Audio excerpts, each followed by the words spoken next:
할렐루야. 오늘도 하나님께서 우리와 함께 하실 줄 믿습니다. 주님과 동행하신 하루가 되시기를 축복합니다. 오늘 말씀은 예레미야의 기도에 든 하나님의 응답입니다. 우리가 어제 말씀 묵상한 것처럼 바벨론의 침공으로 폐허가 된 예루살렘을 보면서 예레미야가 하나님께 기도를 드렸어요. 하나님 주신 그 희망, 소망의 메시지를 붙잡고 예레미야가 기도를 드렸죠.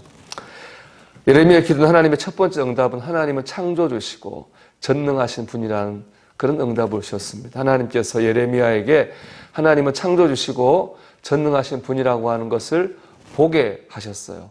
하나님을 붙들게 하셨습니다. 왜냐하면 고난과 회복, 현실과 소망 사이에 있는 하나님의 백성에게 가장 필요한 것은 전능하신 하나님을 바라보고 붙잡는 것이기 때문에 그렇습니다. 그래서 그런 응답을 주셨고요.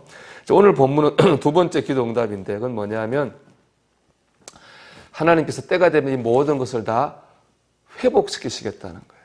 그 회복은 두 가지로 이루어지는데 첫째는 포로로 끌려갔던 이스라엘 백성이 돌아오게 되는 거예요. 둘째는 예루살렘에 내렸던 재앙이 다시 복으로 바뀌는, 복이 되는 그런 역사를 주시겠다라고 하는 두 가지 구체적인 응답을 하나님께서 주셨어요. 근데 저는 오늘 말씀 보면서 그런 구체적인 응답보다 정말 은혜가 되었던 구절이 있어요. 뭐냐면은 42절의 말씀인데요. 38절의 말씀입니다. 같이 읽어볼까요? 그들은 내 백성이 되겠고 나는 그들의 하나님이 될 것이며 아멘. 참 이 말씀이 감동이 됐어요. 그들은 내 백성이 되겠고 나는 그들의 하나님이 될 것이다. 이 말씀은 출애굽기 19장에서 하나님께서 이스라엘 백성과 처음 언약을 맺을 때 하신 약속의 말씀이에요. 다시 이렇게 되게 하겠다고 하는 건 뭐냐? 약속을 회복시키시겠다라는 뜻인데요. 우리가 하나님의 백성이 되고 하나님이 내 하나님 된다고 하는 어떤 의미냐면은 세상에 많은 사람들이 있잖아요. 그 중에서 우리를 하나님이 특별히 여기시겠다는 것입니다. 우리는 하나님의 특별한 존재가 돼서 하나님의 도우심과 보호하심을 입게 될 것이다 하는 말이 바로 하나님이 내 하나님이 되고 내가 하나님의 백성이 된다는 뜻입니다. 하나님이 우리를 특별한 존재로 삼으시고 도우시고 보호하신다. 이것만큼 큰 복이 어디 있겠습니까? 그래서 하나님이 내 하나님이 된다고 하는 것이 가장 귀한 축복인 줄로 믿습니다. 가장 큰 시험도 여기서 옵니다. 사실은 신자가 고난을 당할 때 믿지 않은 사람들이 늘 하는 말이 있습니다. 하나님이 살아계신다면 왜 너한테 그런 일이 일어나느냐. 신자들이 그런 말, 불신자들이 그런 말 하잖아요. 우리가 어려움 당하면 너가 예수님 믿는데 그런 고난을 당하느냐. 그런 말을 들으면 그런 말 하는 사람이 미워서 속상하기도 하고 또 그런 상황에 내가 있다고 하는 게 답답해서 속상하기도 하죠. 얼마 전에 이제 수도권에 코로나가 아주 넓게 다시 재확산됐을 때 대통령도 국회의원도 입을 모은 말이 있습니다. 기도한다고 코로나가 없어지지 않습니다. 그런 얘기를 했습니다. 그런 분들은 또 그런 믿지 않으니까 그런 말 할 수 있다고 생각합니다. 제가 참 그때 제 마음이 아팠던 것은 어느 한 교회예요. 저 전라도 지역 교회가 무슨 발표했는데 아마 교인 이 예배를 좀 온라인으로 하자는 취지로 발표한 것 같아요.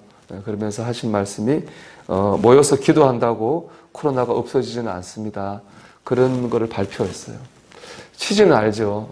취지는 교인들의 안전을 보호하기 위한 거라고 하는 생각이 들었지만 그거를 보고는 마음이 편치 않았어요. 그러면서 어린애 같은 질문이 제 마음에 떠올랐어요. 코로나를 못 고치는 기도라면 우리는 왜 기도를 해야 되는가? 그런 생각이 들었어요. 그렇잖아요. 우리가 그것 때문에 기도하지만 않잖아요. 다른 병도 있고 인생의 다른 문제를 위해서 기도하려고 우리가 이 아침에 모이지 않았습니까? 근데 코로나를 못 고치는 기도, 우리가 다른 기도할 필요가 있을까?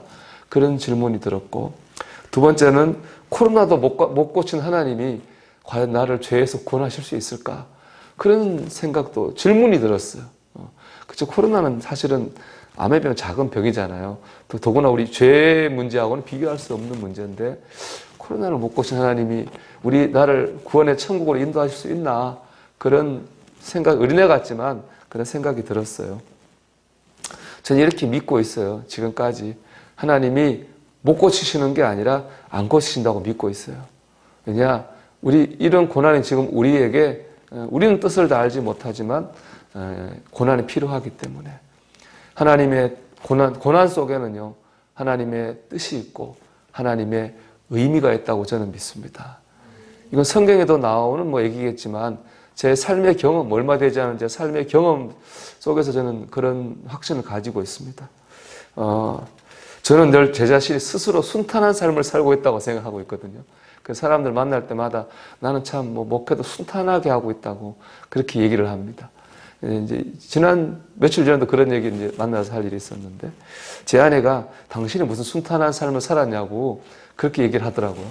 그 생각을 해보니까 순탄하지 않았더라고요. 제가 보니까 목회 전도 제가 아프게 태어나서 믿지 않은 집에서 신학교 가기도 힘들었고 신학교 가서도 또 방황을 많이 했고 그건 차치하고서도 목회 나눔에 있어서도 첫 목회 때부터 우리 교회 와서도 제가 큰 시련도 있지 않았습니까? 그래서 다른 목사님이 겪기 힘든 그런 시련도 만난 적이 있었는데 그렇더라고요 보니까.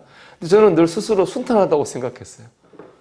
그런 생각, 어려웠던 생각은 안 들고 나는 참 순탄하게 살았구나 그런 생각만 들었다고요. 왜 내가 그런 생각을 하고 살았지? 사실 따져보면 안 순탄한데 왜 순탄하다고 난 느끼고 살았지? 그런 생각을 해봤어요. 생각해보니까 답은 하나밖에 없더라고요. 하나님께서 저와 함께 하셨다고 생각합니다. 하나님 함께 하셨으니까 그냥 시련이라고 하면 시련이지만 늘 순탄하게 저에게 생각되고 살아왔다고 생각합니다. 그 모든 순간이 하나님이 함께 하셨기 때문에 그렇습니다. 여러분 하나님 안에서는요 고난도 시련도 은혜가 됩니다. 의미가 있습니다. 그래서 지나고 보면 다 감사의 제목이 되고 찬양의 제목이 됩니다. 중요한 건 하나님이 나의 하나님이 되는 겁니다. 내가 하나님의 백성이 되는 겁니다. 하나님과의 관계가 제일 중요합니다. 그게 되면 우리는 어떤 순간에도 순탄합니다. 그리고 때가 되면 내 삶을 통해서 하나님의 역사하심이 드러나게 될 줄 믿습니다. 하나님의 살아계심을 보여주게 될 줄로 믿습니다. 여러분 오늘 하루도 하나님을 나의 하나님으로 믿는 여러분이 되시기 바랍니다. 나를 하나님의 백성이라고 믿을 수 있는 그런 주의 백성이 되기를 바랍니다. 그럴 때 험한 풍랑 가운데서도 순탄할 수 있고 우리의 삶을 통해서 하나님의 살아계심을 보여주는 하나님의 백성이 될 줄 믿습니다. 오늘도 하나님을 나의 하나님, 나는 하나님의 백성으로 살아가는 저와 여러분이 되시기를 주 이름으로 축원합니다. 우리 기도합시다. 오늘 이 말씀 붙들고 기도하곤 합니다. 여호와 하나님이 나의 하나님이 되고 나는 하나님의 백성이 되는 삶을 살게 하옵소서. 기도합시다.